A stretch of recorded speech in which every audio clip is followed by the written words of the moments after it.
I think it's amazing that we live in a generation where people are actually genuinely interested in other cultures, you know?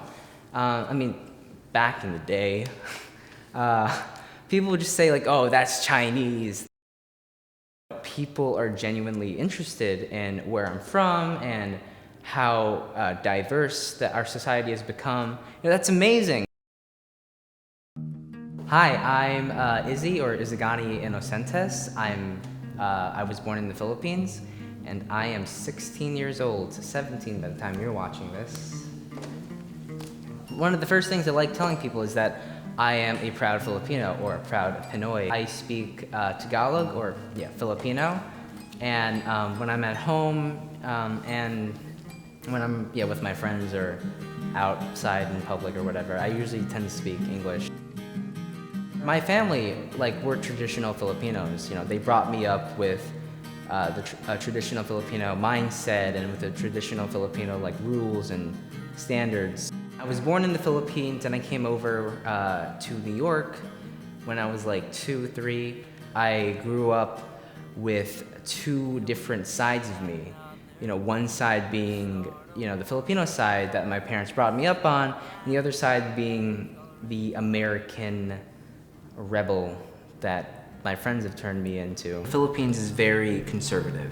I'd say 90% of the country is made up of Catholics. We're very traditional in that way.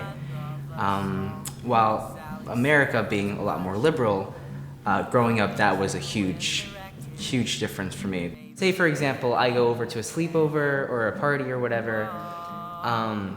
Being in an American home is completely different than being in a Filipino home. And whether it's I have to take my shoes off, which is when I'm at a Filipino house, or eating with a fork and a spoon, it's just the little differences. People think they seem to know who I am before they know me, if that makes any sense. Yeah, with all the stereotypes of being super smart and getting straight A's. Come on, do math. They already have a preconceived image of what I am and who I am and what I do. It just puts a lot of pressure on me. I'm made fun of a lot. And not even in a clever way. People just think, oh, he's Filipino, ching chong chang, that's just standard stuff that I endure, People think I'm Japanese and people think I'm Chinese. They think I am in a K-pop band when I say I play music. You're being ignorant because you're lumping my culture in with Chinese culture, Japanese culture, Korean or Vietnamese. People have referred to me as a fob. If you don't know the term, fob means fresh off the boat.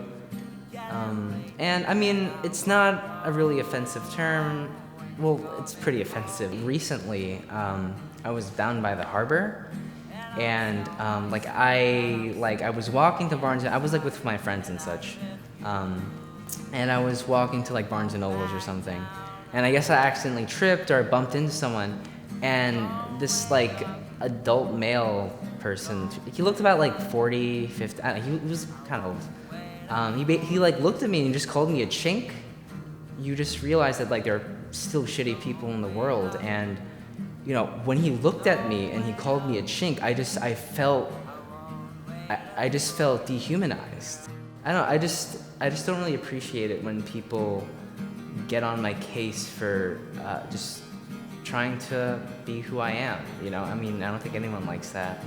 When you tell me that I shouldn't act the way I should act, or if I shouldn't look the way I do, it's just, I mean, you're being an asshole.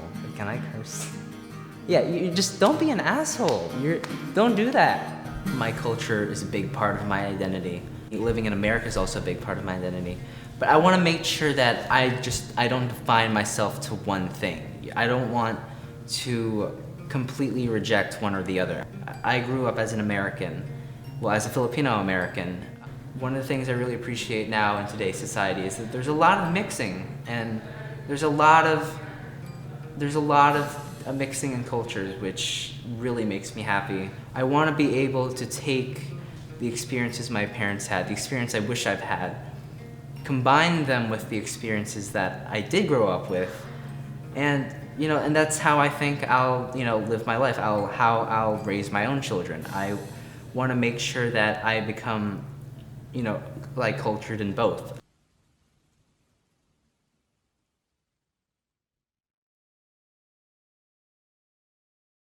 You need to go right in front of his face so she can see it, right?